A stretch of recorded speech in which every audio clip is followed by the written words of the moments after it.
if you remember, they're in a series of folks who applied when we put out a solicitation to hear from folks within our local community. So we're going to hear 2 more talks right now from folks within our community. They're doing something a little different maybe. And so first up, we'll hear from Terri Bauer, who's with Animal-Assisted Therapy Programs of Colorado. So thanks, Terri.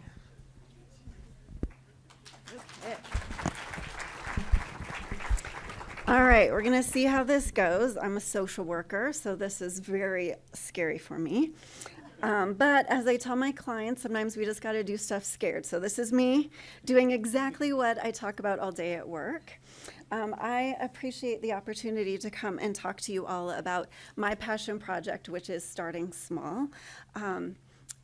This is just a little roadmap of where I'm going to take you. I'm going to condense some of this just because I want to talk more about the meat of stuff. I'm a licensed clinical social worker. I think I've been a social worker for my entire life. However, on paper, it's about 17 years. I've worked in school-based mental health, community mental health, and the healthcare fields. The type of human and clinician that I am is I'm a visionary, I'm a pioneer, I love to be creative. I don't think therapy should be stuffy or boring or scary. I think it should be fun, and I've proven that it can be fun. And by the way, I'm passionate about invertebrates. I have been for my entire life. If I could go back in time, I'd do it all over and I'd be an entomologist. However, at this stage in the game, I'm going to stick where I am and see how I can bring entomologists to me.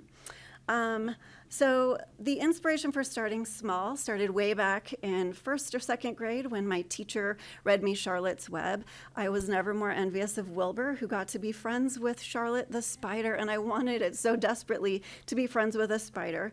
In my heart, I'm a spider girl. And I didn't know it at the time, but Fern, the little girl in that story, was my first view of what a social justice warrior looked like and a social worker. So when she was advocating for Wilbur not to go to slaughter and then rescued him and took him off to her uncle's farm, that is who I wanted to be. And I think I'm almost grown up to be that. Of course, Jane Goodall, I could go on for hours about her. She has inspired me since I've known her. My inspiration for her comes from the way she can find hope in desperate and scary and big challenges. She can find that nugget of hope and get us all revved up to help. Bug chicks are new to me in the last 3 years or so. When I was in the Humane Education program, I came across their research about working with arthropods, empathy, socio-emotional learning skills in a STEM classroom. It was like my worlds collided and I was in heaven. And they did this research that demonstrated that when kids are exposed to arthropods and vertebrates, empathy goes up, bullying goes down, skills improve. And so that just showed me that there are other people on the planet who have the same vision that I do. So someday we're going to be best friends. Watch. Butterfly Pavilion. I am from Montana, and when I was growing up there, we didn't have anything like the Butterfly Pavilion. I'm from Missoula, and they do now, which is really good news. But the Butterfly Pavilion, when I moved to Denver, it was a place where I felt at home. I felt like I was amongst friends. I didn't need to go. It was, I think, my first solo trip somewhere. I just felt like I was amongst friends. So definitely you'll see that flavor in my program. Dr. Kathleen E. Allen, she is a consultant who does regenerative leadership and organizational consulting. Her lens is through nature. And so when I think about the type of leader that I am, the type of programming that I want to do, it is definitely through that nature lens, and she speaks to me daily in my head. And of course, nature, I'm with this group. I don't need to tell you how healing nature and the beings within it are. And then animal-assisted therapy. When I became a clinician, I knew that I wanted to work with animals. I do have a retired therapy dog, and I also currently have a therapy cat that I work with. And then you'll get to meet all of my invertebrate friends, which is really the exciting part of it. But I really look to animal-assisted therapy, that field, to teach me how to ethically and humanely weave these animals into my practice.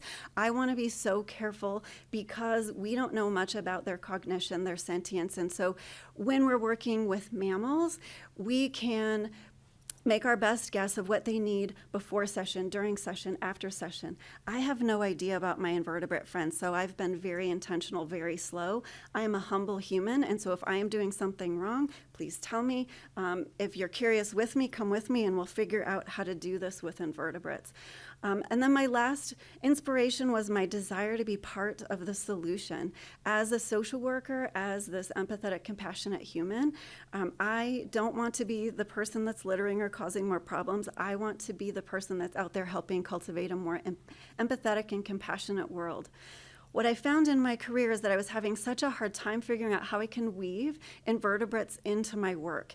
It just seemed like every client, every organization, everywhere I went, they just looked at me like bugs are gross. Why do we want to do that? And I didn't understand it. So I had gotten my certification in animal-assisted psychotherapy. I was currently enrolled at this point in humane education. That, I'll tell you why that spoke to me so much. But I was like, okay, fine, I'm going to do private practice, and I will find entomology friends and other bug people and other therapists that want to do this, and we'll get through it. When I was almost done with the humane education program, the folks from animal-assisted therapy programs called me because I had done their program, and they said, hey, we're interviewing for a clinician.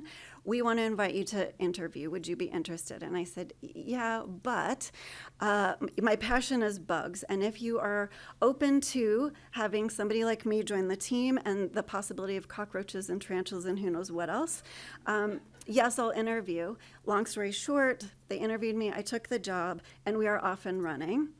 So I just wanted, if you don't know what humane education is, or why I believe we can easily weave it into psychotherapy and counseling, basically, humane education is a philosophy in which one has a curiosity about the world around them and takes an active role in practicing empathy, compassion, and conservation to help cultivate a more inclusive world for humans, non-humans, and the environment they share.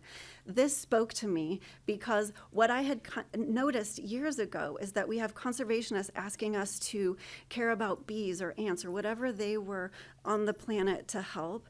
And then we have mental health people that are over here, and we're helping people with anxiety and depression and all of this stuff. And we're cultivating, in my school-based mental health, we were cultivating empathy. And I thought, man, if we really want people to care about things, they have to care about it, but they also have to have their own well-being. They have to have the capacity to care. And so that is where I when I found humane education, I thought, here's where mental health, conservation, and this work with invertebrates collided. It came to me one day, shower or in a dream, I don't know, that's where I do my best thinking and come up with brilliant ideas. I thought, my goodness, if I can get people to care about a cockroach, I am pretty sure I can get them to care about anything. And so I've got to figure out how I can get people in mental health to care about things like cockroaches, and basically people on the planet to care about these things that are so important to us as humans. When I'm doing therapy sessions, a lot of what I'm doing is helping clients cultivate empathy and compassion for themselves, for other people. And so weaving the invertebrates to me is just such a natural way, because if you can care about a cockroach, you can care about yourself, you can care about your neighbor, you can care about that person that you disagree with. And so I think we're onto something. Anyway, so when my bosses hired me and they gave me this big yes, I was off and running. This passion has been burning inside me for about 13 years. I had been told no more times than I can count. And I said, finally, I got my yes, I'm going. I wasn't polite about it. I just said, I am here and I'm going to do this.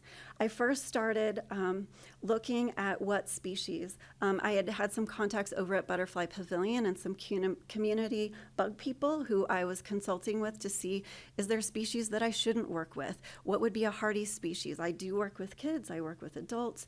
How can I set this up so that we are being humane and ethical with these animals, just like we do with the mammals that are on our ranch? I want to do the exact same for the invertebrates. So I did all of that research. I began adopting and rescuing them. I began observing and recording them. We didn't immediately introduce them into sessions. I took about a year where they lived with me throughout my house, and I was never more in heaven. And I would just watch them and get to know them. And I know there's lots of research that needs to be done about invertebrate cognition and sentience, but you are going to have a hard time convincing me that Marla the cockroach does not enjoy doing therapy. When you see her in action, she is beautiful. Anyway, so I just was observing them and just trying to figure out how can I do this ethically and humanely and in a way that it's going to be pleasant for the people and my littlest friends. I created a training for staff. We are a community mental health center. We're also a training center, so we get lots of interns that come through. And so I created a training for them because what I realized too is lots of clinicians, invertebrates aren't in their frontal lobe. When they think animal-assisted therapy, they're thinking cats and dogs and horses. And so I wanted to put together a training that if clinicians had never thought about this, they might later, and then I'll get more people on my side. And then we began introducing the invertebrates into session. And then, of course, I'm always exploring funding and collaboration to expand the reach. I think we're onto something, so I want to keep it going. This is the space at the ranch. And so luckily when I was arriving, we were building a new wing onto our main house. And this little shed area, it's called Clem's Cottage, but also now the Bug Barn. It was our play therapy place, and when that emptied out and moved to the new wing of the building, it was just empty. Not a lot of clients went to that section of the ranch, and I thought that's a perfect place to have a designated space for the invertebrates. And so because I'm very inspired by nature, when I decorate the inside, I also desperately miss having a classroom. So this is also getting that out of my body to be able to decorate for the seasons. Throughout the last year, there has been highlights of different species, what their importance is, how we can help them in the universe. And so this has been a super fun spot that even if my animals are not at the ranch, if a clinician wants to weave invertebrates or humane education into their session, this is where they can go. It's bugs only. So there's only bug stuff in there and lots of humane education where people can learn about pollinators and the other invertebrates that we have at the ranch and throughout the world. So these are our co-therapists. This is the best part, everybody. Okay, so I've kind of put them in different categories. So we have the wings of well-being, and this group consists of the invertebrates that we cultivate, and also we have 3.5 acres on our property, and so we've got the ones that we cultivate, and then who just lives among us. So we cultivate painted ladies, and then my favorite, the hawk moths. The hornworms also are magical at therapy. I just have the best sessions with them.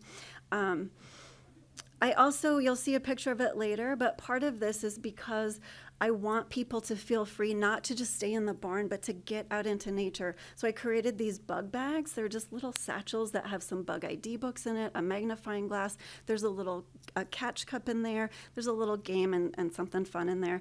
But really the point of that is that if you don't want to go sit in the bug barn, if you maybe don't want to spend any time with cockroaches, but it's cockroach day, you can grab a bug bag and head out back to the field and see what other friends you can find. We also have Caring Colony of Cockroaches. This group is 5 Madagascar hissing cockroaches. Marla, she's at the end over there. She is just my all-star. So 3 females, 2 males. I do keep them separate because I think 5 cockroaches is all I want to handle at this point. But what has sparked a lot of curiosity for me is I can tell the difference between these cockroaches. Don't judge me. Just by how they act, and I swear that there is something going on in there, so I'm just really interested, too, to figure out what else is going on in their skulls. So cockroaches are super fun. We've got millipedes in the milieu. We're currently working with Flo. She's an ivory millipede, and Roman is a giant chocolate millipede. I have 2 more that are currently being assessed. When I assess them, again, I'm just spending lots of time with them. I'm figuring out, do they have a favorite food? Do they like to be held? What does it look like when they're distressed? Is it really just a poop, or is that like that gross brown stuff that comes out when they're stressed out?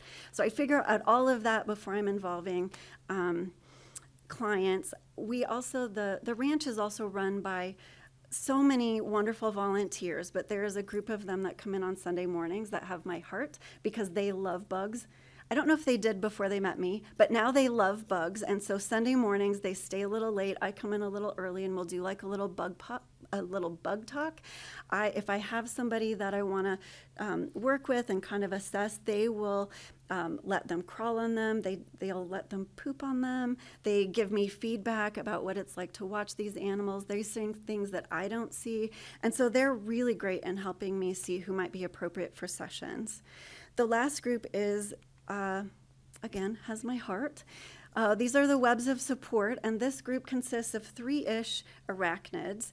We have Ophelia, she's the pink toe tarantula. Althea is the Apache jumping spider.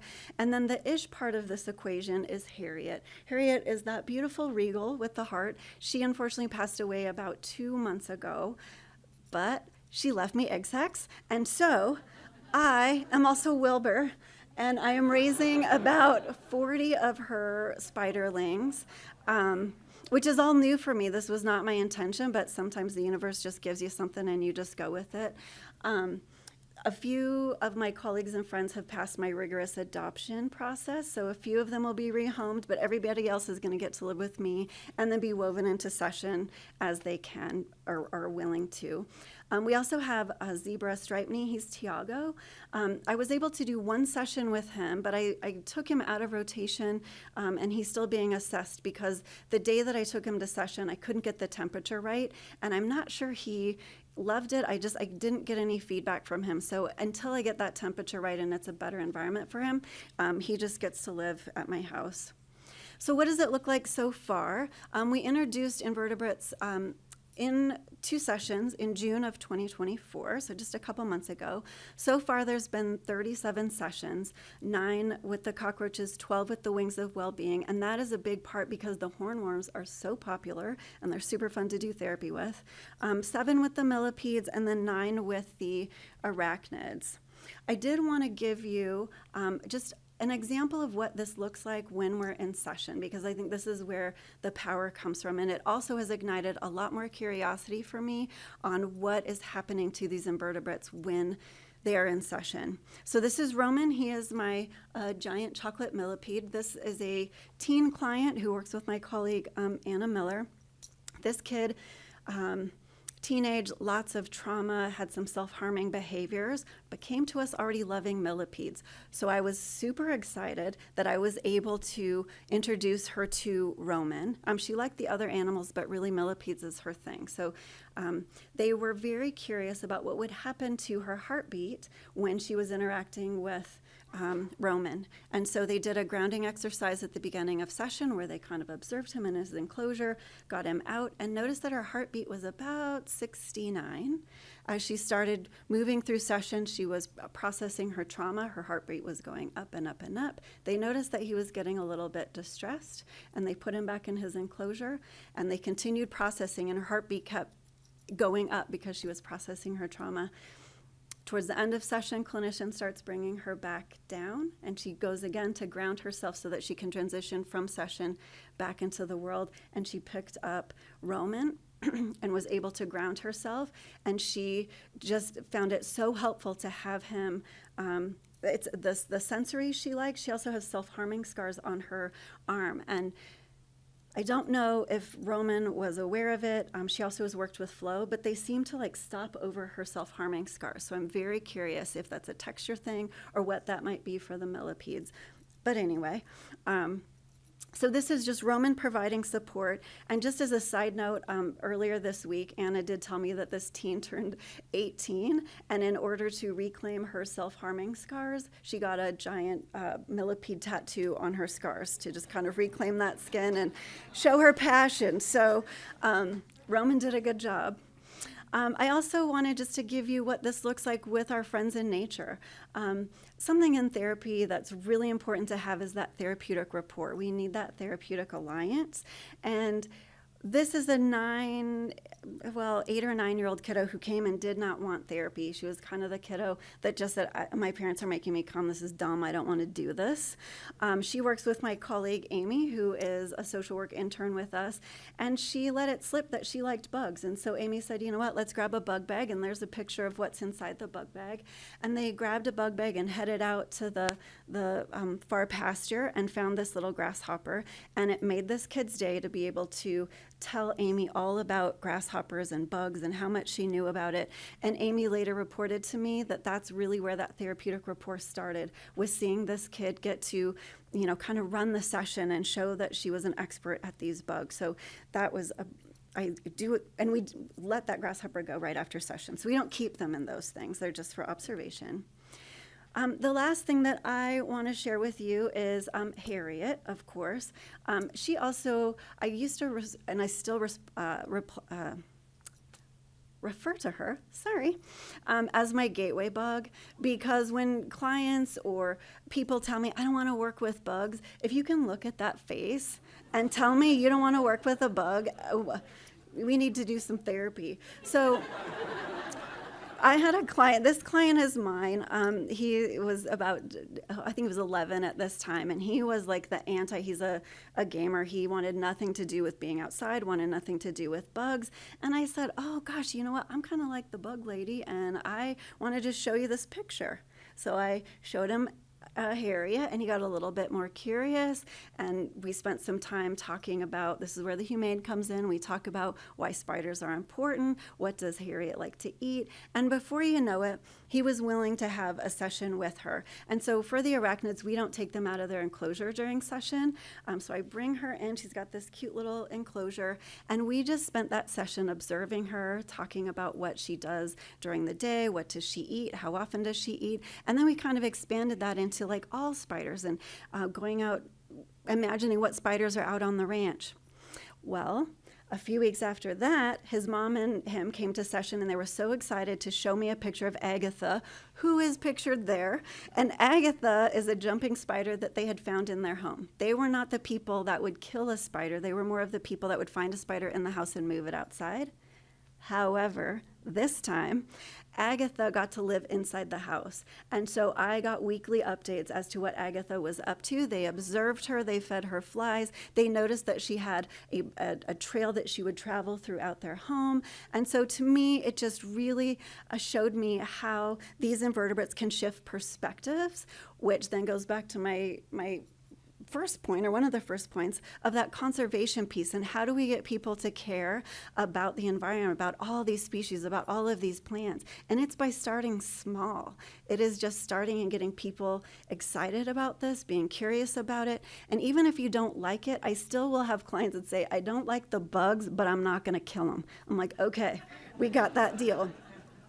So I know I just have a couple seconds left. I did just want to give you just a little bit of where I see things might go. We definitely need research. If anything, the last year and a half have just ignited my brain on curiosity about bugs and how, when we know more about their sentience, their cognition, how that's going to impact mental health. Definitely wanting more mental health research.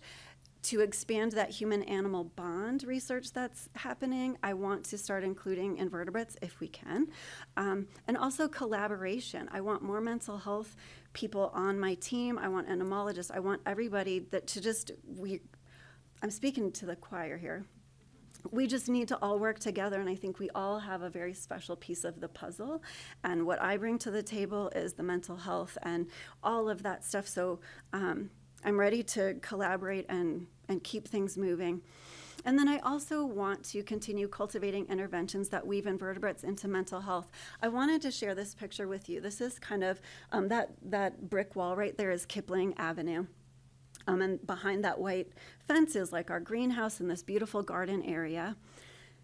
And as I have been working at Animal Assisted, and we're working especially with the hornworms, we would release the hawk moths, and we have this beautiful tomato garden and all of this stuff. So we'd take them out there and release them. And I thought one time, oh my gosh, we don't have a moon garden. We definitely need a space for nighttime pollinators. I think we're doing our clients and the ranch a disservice if we don't have a space for our nighttime friends. And so we received a grant from PPAN, which I'm ever so grateful for. And this is the start of our moon garden. We didn't have a chance to get it planted, but we also were missing my other passion is grief and death and dying. And one thing that I know about grief and loss is ritual is super important. And so there wasn't a ritual space at the ranch. And so my heart was, if we can have a ritual space that incorporates that moon garden, and we can highlight all of the nighttime pollinators. And so that's what this space is. This is a grief spiral, or I don't know what other clinicians will come up with it, but for me, that's a grief spiral. And then we're going to plant all around, and then there's even a bed like behind that tree that we're going to plant for our nighttime pollinators. So I just wanted to highlight that. And then if you want to know how to contact me, please do. This is my direct contact, my email. I put the website of Animal Assisted up there for you. Check out our website because the invertebrates are now in our staff section. So you can see them all there, and as I add more, as it kind of flexes, you'll be able to see what's going on there. And if you want a tour, please come out. I'd love to show you that. And if you want to play and collaborate, please contact me as well. Thank you.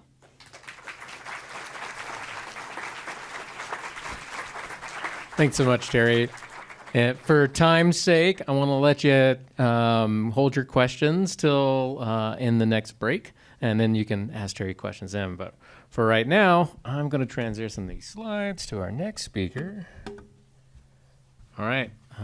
Last one in our public section to hear from our local people will be Lauri Lynnxe Murphy, who's going to talk about bio art, sculpture, and writing. So thanks so much. Down advances if you want it.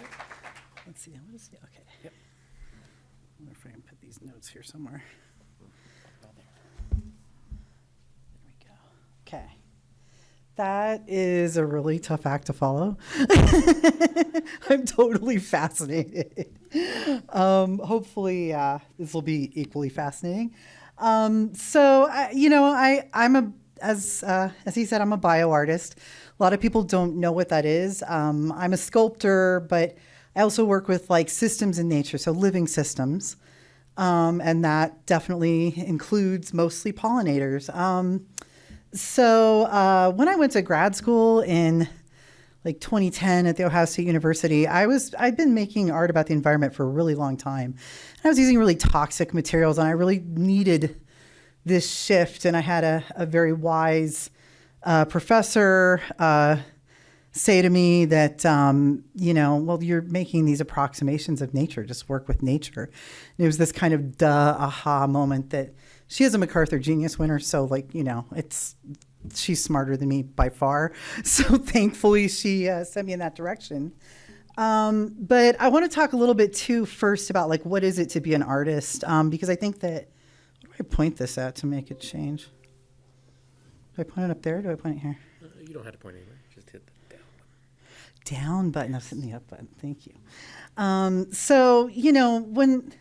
When we talk about being an artist, I think what most people think is like, oh, you're making pretty pictures, you're making things for people to hang on somebody's wall, maybe public art. I actually view the job of being an artist as being extremely important in society, that your job isn't to make things that are pretty. Your job is to pose questions. Your job is to try to encourage people to care about things. And I consider it my job also to sort of be a translator of those things. So I work with a lot of scientists and do a lot of research and try to sort of look at things that are important in our moment, especially given, what insects are facing right now. I spent a lot of years just depressing people with my art, making environmental art and making people sad. And I realized that what happens when people are confronted with coping with climate change is that they shut down. It's too much for us to grasp. We don't have the tools for it. We don't even have the context for it in our history. So we don't really know how to respond. So I started realizing that I needed to sort of seduce people with beauty. I needed to basically sort of wrap the hard things in cheese, like when you give a pill to a dog, you know, and make it a little bit easier, make it a little bit hopeful, if I could. And I think about this quote from Brené Brown. She says that hope is not an emotion, it's a way of thinking or a cognitive process. And I would say it's also a muscle. It's like one that we have to exercise, right? So being able to like get people hopeful about what you all in this room are doing, you know, to try to protect pollinators, to try to make sure that humans have a future on this planet, is a way to sort of encourage action and get them to actually like have that empathy that the last speaker spoke about. We're in many ways doing the same thing. So as I said, when I went to graduate school in 2010, I decided, you know, I've got to do something that's a little more in alignment with my values and stop dumping plastic, you know, everywhere and using these things that are toxic. And around that time, I met my friend Dan Jarvis, who was not only an artist, but a master beekeeper at the Ohio State University Bee Extension. And I'm very research driven. And so I'd become very fascinated with colony collapse disorder. And that was like right at the beginning of when people were starting to talk about colony collapse disorder. And it all came from cell phones. There were all of those like, you know, horrible stories that were repeated everywhere about the cell phones. I actually like dug into it and found the source of that story. And it was basically a grad student in Sweden that put a cell phone in a hive and went, the bees were confused. Maybe we should look at this, you know? So that's about as deep as the science went on that one. But when I started working with bees, you know, it was like really, it's being an artist in this way is very much like being a scientist, right? So it's like, it's all about like experimentation. Like I don't know how to work with bees. Other artists have worked with bees, but I had to find my own voice, and all I could do is look at their work and not know what they did either. And so really it was a matter of like, try this, try that. And luckily for me, at the Ohio State University, since it's an R1 research facility, they require you to take an ethics course before you're allowed to work with any living animals or systems. And so they let me put my beehives right behind the sculpture studios after I took that class. And I started trying to figure it out. And it started very much like science, like just looking at things, observing the bees, observing the hives, spending a lot of time just staring at them. And the first thing I tried is like, well, I've got these socks and I'm going to dip them, put sand in them and dip them in wax and see what they do with that, you know? And that was interesting. And I got this thing out of it, you know, as my first experiment. And everybody's like, whoa, that's cool. And I'm like, that's only cool because bees are cool. That's not really cool. You know, like bees are cool, obviously. But what I was trying to look for was something where it was like my hand merged with what the bees were doing. And so there wasn't necessarily a difference. And yet you could see that I had disrupted nature in some way, the way humans do.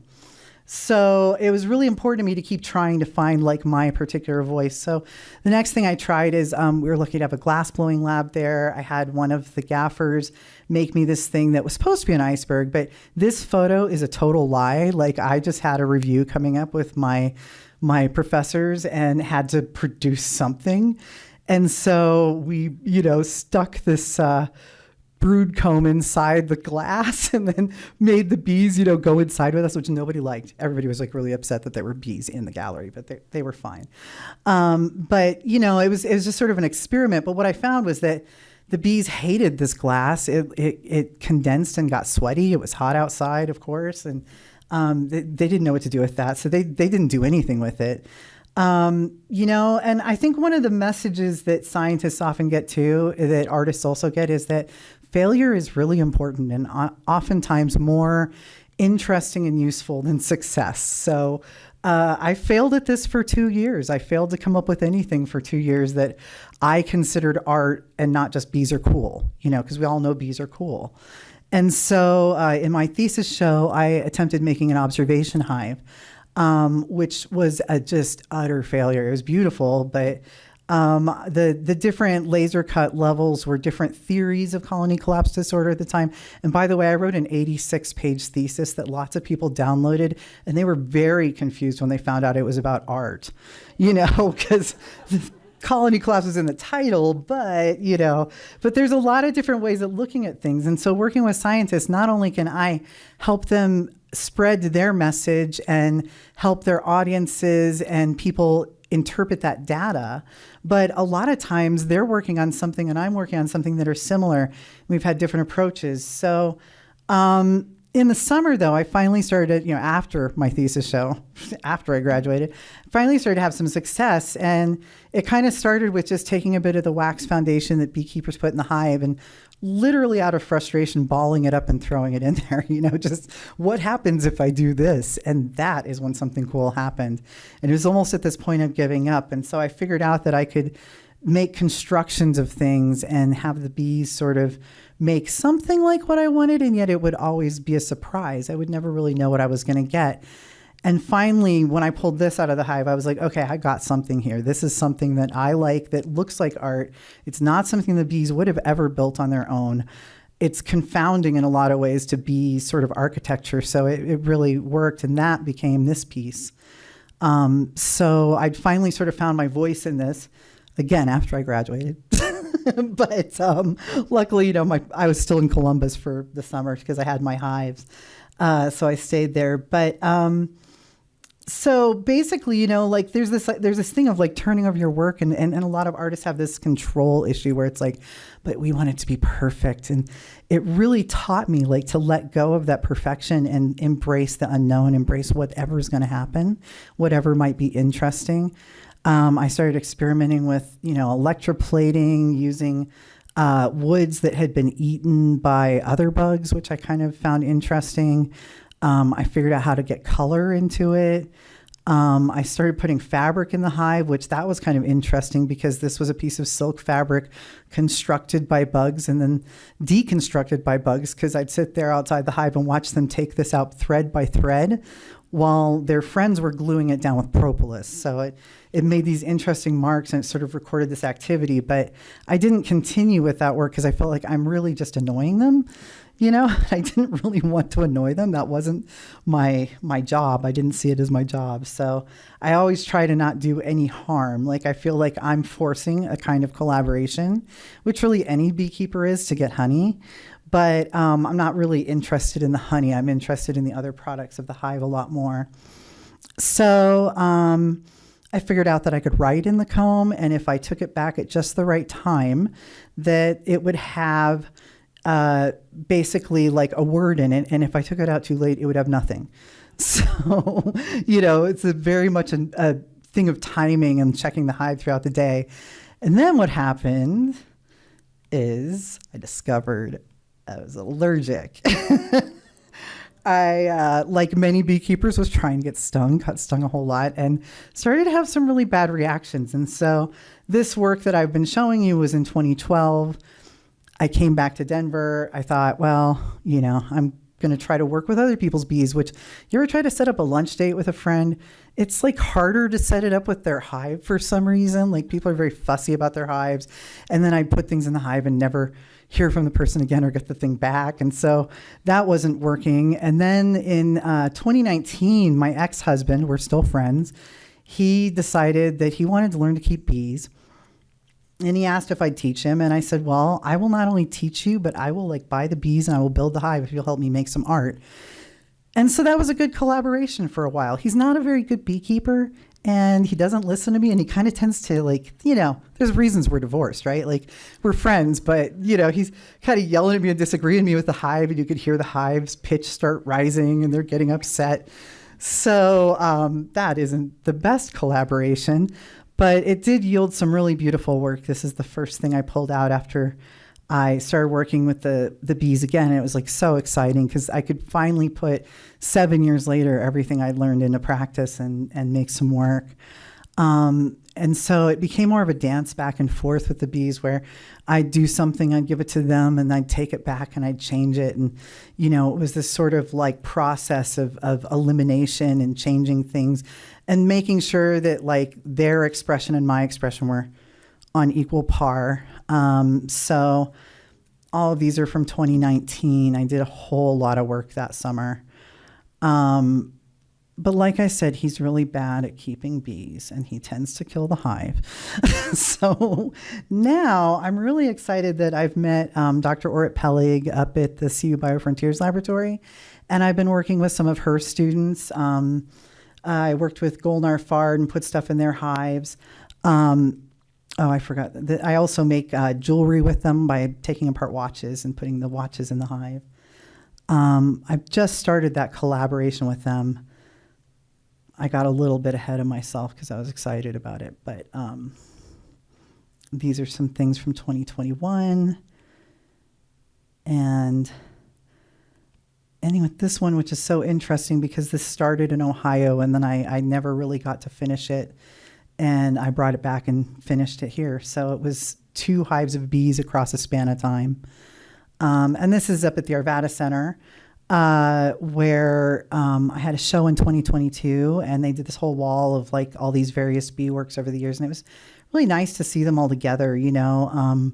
And just, you know, again, like since I'm trying to start conversations with people, the most interesting thing for me is that people come to the show and want to know more and are curious about what I'm doing and curious about bees in general and why we need to protect them. And I will say that, you know, part of this dealing with climate change and talking to people about climate change, even if I'm wrapping it in beauty, there comes a point of grief, you know. And the work that I did in 2019 was like right before the pandemic.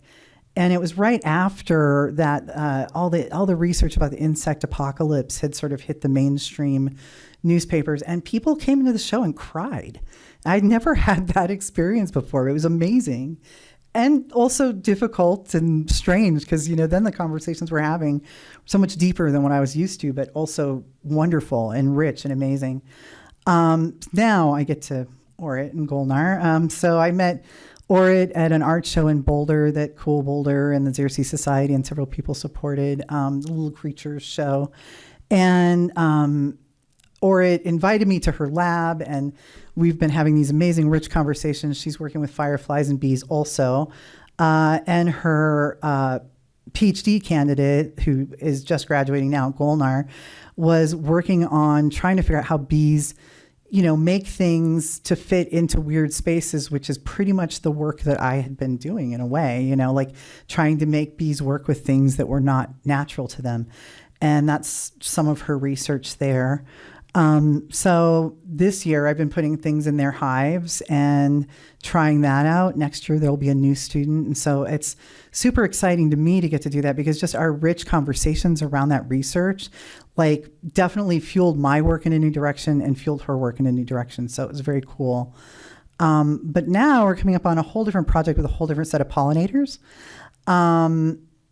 So when I was in Ohio, I would sit behind the sculpture studios and I would watch my bees come back and I would watch the fireflies come out. And I would think, I wish I had a way to share this with people in Colorado. I want to share this with my friends because I didn't think we had fireflies here, like most Coloradans. You know, most people have no clue that there's any fireflies here. And so I basically came up with this idea where I wrote a bit of code for the computer. I don't do that anymore. I'm really bad at that and it gives me a headache. But, you know, now I hire other people to do it. But like I wrote some code that basically the idea was that I could point a camera at the fireflies and the flashes would be turned into sound that could be a live webcast that I could send back to Colorado and people could see it online and sort of experience like this concert made by the fireflies. And I was very excited to do this, but I came back to Colorado and thought, well, you know, I got to shelve this for a while. And then the pandemic hit and I did a lot of Googling because I started to hear rumors that there were fireflies in Colorado. And so when I started Googling, who did I run across but Tristan Kubik with some fireflies up at CSU. And so I hunted him down at the University of Texas and had an amazing conversation with him. He told me where to find them. Since it was still the pandemic, I was taking firefly field trips up there with people and going, come, let's see them, you know, and seeing somebody's face the first time they see a firefly, which is also the gateway bug. Like, you know, people see the fireflies and it's just kind of magical. And so I started writing grants since I knew that I did not have any of the equipment needed to do this. And so far, we've done it twice. We teamed up with Fountain Creek Nature Center for their Firefly Night Hike, which they've been doing for 15 years. How did I never know about that? Being a bug person, I'm surprised. But it's nice to have a hopeful story to tell for a change instead of a sad story, because fireflies are on the rise. Scientists are desperately trying to capture where they are, what they are, and enlisting the public to do citizen science and go out and find them and report them is really, really important. So I can raise awareness through doing this and not only like expose people to fireflies, but protect their habitats while doing so. I'm not tromping 50 people for a concert, across the wetlands. I work with musicians on this now. The initial idea was in Ohio, and they're very dense there, and I could have, I could just have fireflies, and that'd be great. But it's really been cool to work with the musicians. So if you'll indulge me, I have a little film, if it shows up, that my friend made of the, I don't know how to make that work. I can see it here. Maybe I just go to the next slide now. Oh, there it is. Thank you. Yeah. So I guess.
Yeah, so as I said, I love collaborating with people. This is the best way to reach me.